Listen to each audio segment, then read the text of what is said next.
Hey សួស្តីអ្នកទាំងអស់គ្នាខ្ញុំបាទ John សី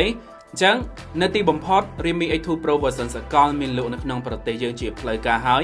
ខ្ញុំក៏បានចូលរួមកម្មវិធីប្រកាសនៅថ្ងៃទី24នឹងដែរវាត្រូវបាននាំចូលដោយក្រុមហ៊ុន Realme ផ្ទាល់បានន័យថាវាក៏នឹងផ្ដល់សុវត្ថិភាពផ្លូវចិត្តពេញលេញសម្រាប់ការទិញប្រើដែរដោយសារម៉ាស៊ីនដែលយើងទិញនឹងមានការធានាក្នុងពេលមានបញ្ហាដែលកើតមានឡើងមិនដូចការទិញម៉ាស៊ីន version របស់ចិននោះទេហើយម៉ាស៊ីនចិនក៏មិនប្រើទំហំផ្ទុកល្បឿនលឿនដែរសម្រាប់ model 64GB វាប្រើត្រឹម UFS 2.1 ប៉ុណ្ណោះនិយាយពីតម្លៃ Realme វាយផ្លាក2លាន636,000 រៀលស្មើនឹង$559តម្លៃនឹងប្រហាក់ប្រហែលទៅនឹងប្រទេសថៃដែរត្រូវហើយបើប្រៀបទៅនឹងទីផ្សារឥណ្ឌាយើងដឹងថាវារៀងធាត់បន្តិចមែនតែវាត្រូវបូកនឹងថ្លៃធានាក៏ដូចជាថ្លៃពន្ធបន្ថែមហើយបើយើងកំងផ្ទាល់ពីស្រុកក្រៅឬទីផ្សារធំៗជាច្រើនក៏វាដាក់លក់ក្បែរ$600ដែរអញ្ចឹងវាអាចជាចំណុចដែលអ្នកទាំងអស់គ្នាត្រូវសម្រេចចិត្តបន្តិចព្រោះលុយគឺសំខាន់ថាចង់រករបស់ធានាឬក៏មិនធានាដែលខ្លះមកជាមួយ version ចិនជាមួយតម្លៃមិនខុសគ្នាច្រើនទៀតផងខ្ញុំដឹងថាមានប្រិយមិត្តមិនតិចទេដែលគាត់កំពុងជាភ្នែកសម្លឹងមើលទូរស័ព្ទឆ្លាតនេះព្រោះភ្នែកដែល sexy បំផុតគឺកម្លាំងនិងថាមពលសម្រាប់អ្នកដែលមិនទាន់ដឹងគឺយើងកំពុងនិយាយពីបន្ទះ chip Snapdragon 855 Plus RAM LPDDR4 12GB ទំហំផ្ទុក UFS 3.0 256GB ល្បឿនអេក្រង់ 90Hz ប្រព័ន្ធត្រជាក់បន្សាបកម្ដៅជាមួយកម្លាំងសាកថ្មដល់ទៅ 50W មិនលេងសើចនោះទេប៉ុណ្ណឹងគឺលើសពី smartphone game នៅពេលនេះហើយ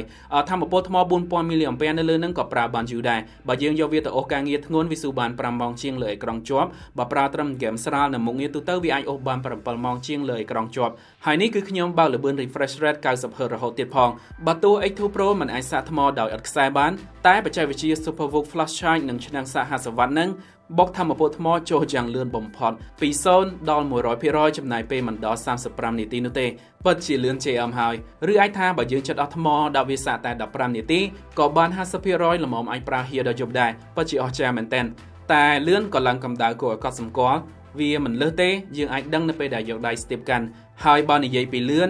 យើងអាចសម្រាកអារម្មណ៍បានព្រោះកម្លាំងម៉ាស៊ីនរបស់ X2 Pro រត់មិនបែកញើសឡើយយើងអាចគប់គ្រប់ហ្គេមធ្ងន់និងកម្មវិធីច្រើនក៏វានៅតែទ្រទ្រង់បានរលូនដែរចំណែក Android Pie លើ ColorOS 6.1 ក្នុងនេះនៅរក្សារសជាតិដើមជាមួយ Smartphone Oppo និង Realme ចំនួនក្រោយៗដូចគ្នាទាំងមុខងារជំនួយល្បឿននិង Game Space ជាពិសេសគឺ Dark Mode នៅក្នុង Realme Labវាធ្វើបានល្អលើការកែប្រែផ្ទៃប្រើប្រាស់ឲ្យទៅជាងងឹតខ្ញុំជិះជាមួយផ្ទៃខ្មៅបែបហ្នឹងវាល្អដល់ការសម្លឹងពេលយប់និងស៊ីថ្មតិចទាំង Facebook ទាំង Cambo App និងកម្មវិធីជាច្រើនក៏ស្គាល់មុខងារ Dark Mode នេះបានដូចគ្នា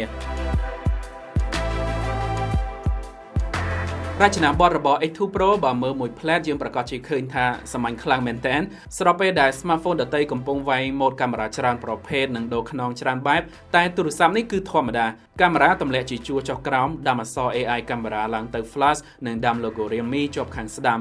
វាប្រើកញ្ចក់ Gorilla Glass 5ទាំងមុខទាំងក្រោយជាមួយអេក្រង់វែងក្បែរខ្នាតកុន20ដោយ9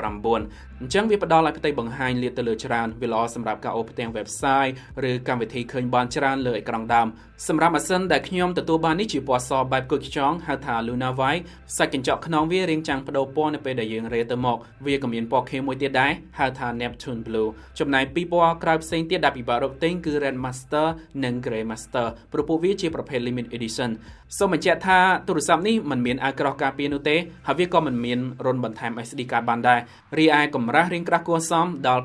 8.7 មីលីម៉ែត្រជាមួយទម្ងន់ជិត200ក្រាមសម្រាប់ការចាប់កាន់វាផ្ដល់អារម្មណ៍ស្និទ្ធព្រោះសំលោហៈនេះមានសាច់គ្រើមរីឯខ្នងខាងក្រោយក៏ទាលកែមមកខាងមុខល្អដែរបូកជាមួយទម្រង់វែងអញ្ចឹងយើងអាចកាន់ប្រើដោយដៃមួយពេញបានអ្វីដែលស្វាគមន៍បន្ថែមគឺវាប្រើ USB-C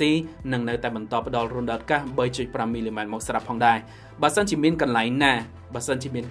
ដែលខ្ញុំរៀងស្ទើរចិត្តពីទូរស័ព្ទឆ្លាតមួយនេះគឺកាមេរ៉ាកាត់ចូលអេក្រង់នឹងឯងវាពិតជាគួរឲ្យសោកស្ដាយមែនទែនបើ Realme បដូរមកប្រើលែនទម្លុះអេក្រង់ឬប្រើម៉ូទ័រហូតឡើងវិញវាប្រកាសជាល្អព្រោះ X2 Pro បំពាក់បន្ទះបង្ហាញ Super AMOLED ដ៏ល្អបំផុតមួយនៅលើទីផ្សារហើយអេក្រង់ធំដល់ទៅ 6.5 អ៊ីននេះជាបន្ទះសន្លឹក E3 ចំនួនថ្មីដែលប្រើថាមពលតិចនិងការពារភ្នែកបានយ៉ាងល្អទាំងនៅពេលសម្លឹងយូរនិងប្រើក្នុងពេលយប់វាមានកម្រិតបង្ហាញ Full HD+ ជាមួយកម្រិតពន្លឺភ្លឺខ្លាំងដល់ទៅ 1000 nits ជាពិសេសវាក៏មានទឹកពណ៌ដិតស្រស់កប់គុណភាព DCI-P3 100% ថែមទាំងអាចទ្រទ្រង់វីដេអូ HDR10+ បានផងដែរអញ្ចឹងវារអិលវាច្បាស់វាដិតស្រស់កប់តែស្ដាយត្រង់កាមេរ៉ាកាត់ចូលផ្ទៃបង្ហាញតែប៉ុណ្ណឹងសម្រាប់ខ្ញុំវាទើសបន្តិចនៅពេលដែលមើលវីដេអូនិងលេងហ្គេមតែម្នាក់ទាំងអស់គ្នាមិនអីទេឬក៏ចូលចិត្តបែបនេះខ្ញុំក៏សប្បាយចិត្តជំនួសដែរព្រោះអ្នកនឹងចូលចិត្តបន្ទះបង្ហាញរបស់វា និយាយពីការចូលចិត្តខ្ញុំពិតជាជីកជាមួយប្រព័ន្ធរំញ័រដែល Realme បានញាត់ចូលក្នុង smartphone នេះបំផុតសញ្ញាវាផ្ដល់ភាពកន្ត្រាក់តមកវិញងុំស្រាលល្អមែនទែនទាំងពេលមានការហៅចូលទាំងពេលប៉ះក្តារចុចនិងលេងហ្គេមគឺវាផ្ដល់អារម្មណ៍ញ័រតបកន្ត្រាក់ស្រាលល្អតែម្ដងវាស្ថិតនៅស្តង់ដារ iPhone 11និង Pixel 4 ដែរចំណែក speaker ពីក្រុមនេះវិញខ្ញុំអត់ដឹងថា Realme យកបច្ចេកវិទ្យាសំឡេងអីបន្ថែមមកដាក់ពីលើ Dolby Atmos ទៀតនោះទេតែរុនបំពងសំឡេង stereo នេះវាពិតជាលាន់ធ្ងន់ល្អលើសពីការរំពឹងទុកត្រជាខ្ញុំថា yes ហើយសំឡេងវាចែកស្រឡះដាច់ថែមទាំងលាន់ខ្លាំងល្អទៀតផង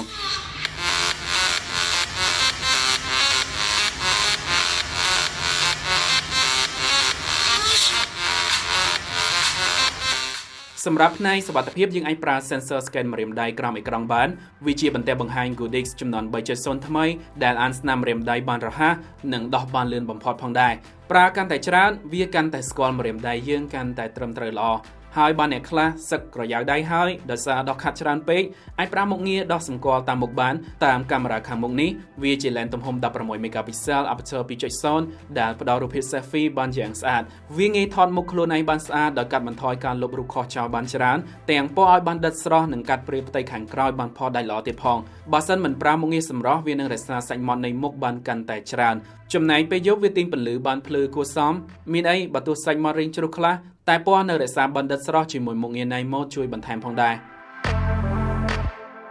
បកមកកាមេរ៉ាក្រោយ Realme X2 Pro ដំឡើង lens 4 គ្រាប់យើងទទួលបាន lens ដើម64 megapixel lens ទូលាយ8 megapixel lens telephoto 13 megapixel និង lens portrait 2 megapixel តែសម្រាប់ X2 Pro Realme ធ្វើឆ្នៃវាអូសការងារបន្ថែមលើមុខងារថតវីដេអូបែប 4K ព្រាផ្ទៃខាងក្រោយនិងផ្ដល់រូបភាពដែលកាត់គែមបានត្រូវច្រើនទៀតផងមិនថាផ្ទៃមុខមិនថាវត្ថុឬក៏តួខ្លួននោះទេវាកណនាត្រី optic បានឆ្លាតនិងដំឡើងសាច់ផុសលេចធ្លោមែនទែនហើយថែមរក្សាពណ៌បណ្ឌិតស្រស់ដដែលបើទោះជាថននៅកលៈទេសៈកន្លែងពន្លឺទាបក៏ដោយមក lens telephoto វាអាច zoom ពង្រីកចូល optical ដល់ទៅ5ដងនិង hybrid ដល់ទៅ20ដងតែយោបល់ខ្ញុំកុំទៅហួស5ដងអីព្រោះរូបភាពមិនម៉ត់ល្អដោយការពង្រីក2ដងនិង5ដងឡើយវាមានប្រយោជន៍សម្រាប់ការចាប់យកប្លង់ឆ្ងាយបានគៀកលំនឹងក៏ទប់បានប្រសើរជាពិសេសវាខ្លាំងនៅកម្រិត2ដងចំណែក zoom 5ដងគុណភាពរូបភាពរាងជ្រុះសាច់មាត់ជាងបន្តិចសម្រាប់ lens ទូលាយនេះវិញអាចចាប់យកប្លង់ដល់115ដឺក្រេអ្វីដែលវាខ្លាំងគឺរក្សាសាច់គែមមិនឲ្យឡើងកោងឬទាញរូបភាពឡើយសឹងតែដូច lens ដើមទៅហើយវាល្អសម្រាប់ប្លង់ចង្អៀតឬប្លង់ទេសភាពតែពណ៌វាឃើញរាងស្រាលជាពិសេសនៅកន្លែងពន្លឺទាបវាឡើងស្នាមអុជនៅគែមស្រមោលហើយសាច់មាត់ក៏នៅមានកម្រិតផងដែរមក lens ដើម64 megapixel នេះវិញមានកម្រិត aperture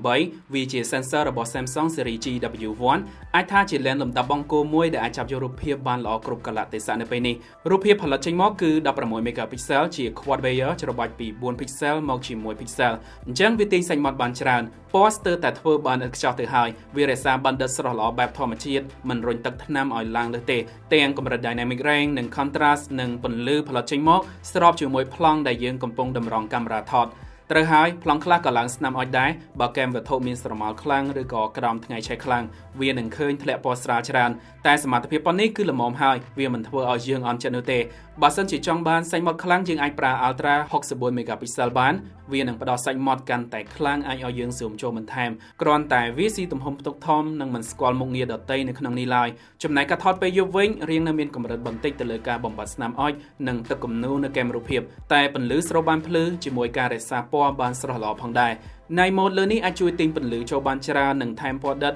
ប្លង់ដែលខ្ញុំថតចេញមកគឺពិតជាគួរឲ្យសរសើរមែនទែនលុះត្រាណាតែកន្លែងងងឹតខ្លាំងទើបយើងនឹងចាប់អារម្មណ៍ឃើញថាវាព្យាយាមឆាបស្នាមគែមឲ្យលើសមាត់បន្តិចX2 Pro ក៏មានមុខងារ Ultra Macro ដែរវាមានប្រយោជន៍សម្រាប់ថតយកវត្ថុជិតឬរបស់ដែលមានទំហំតូចសម្រាប់វីដេអូអាចធ្វើបានដល់ 4K 60 frame ហើយវាពិតជាទប់លំនឹងបានល្អជាងការរំពឹងទុកបើទោះជាយើងថតពេលដើររេទៅមកក៏ដោយ Realme ក៏បានថែមមុខងារទប់លំនឹង Ultra Steady មកដែរតែសម្រាប់ខ្ញុំគិតថាការថត 4K លើនេះវាធ្វើការបានល្អដោយខ្លួនវាហើយព្រោះមុខងារ Ultra Steady វាថតយករូបភាពបានត្រឹម 1080 ប៉ុណ្ណោះសូមបញ្ជាក់ថាបើថត 4K យើងមិនអាចឆ្លាស់ lens ទៅមកជាមួយ lens ទូលាយក្នុងពេលតែមួយបាននោះទេលុះត្រាណាតែយើងរើសយក 1080 ទៅវាបើកឲ្យដំណើរការ lens ជាមួយគ្នាបាន